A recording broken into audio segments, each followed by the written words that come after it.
First day வியட்நாமில் நாங்கள் எங்கெல்லாம் போகணுன்னு பார்க்கலாமா?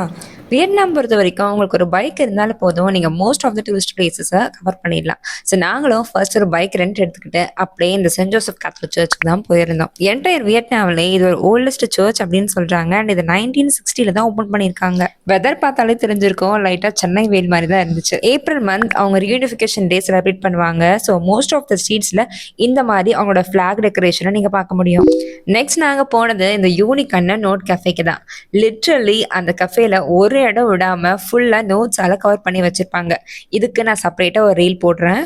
அடுத்து வாக்கிங் டிஸ்டன்ஸ்ல இருக்க இந்த ஷார்ஜா பில்டிங் தான் பார்க்க போயிருந்தோம். நாங்க போனது ஒரு சாட்டர்டே. இந்த இடமே செம்ம வைபா ஹாப்பனிங்கா இருந்துச்சு.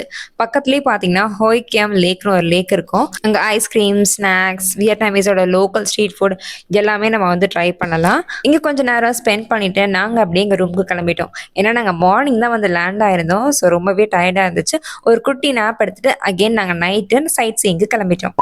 நாங்கள் லாஸ்ட்டாக வந்த ஸ்பாட் வியட்நாம்லேயே இந்த மோஸ்ட் ஃபேமஸ் டூரிஸ்ட் அட்ராக்ஷனான இந்த ட்ரெயின் ஸ்ட்ரீட்டுக்கு தான்.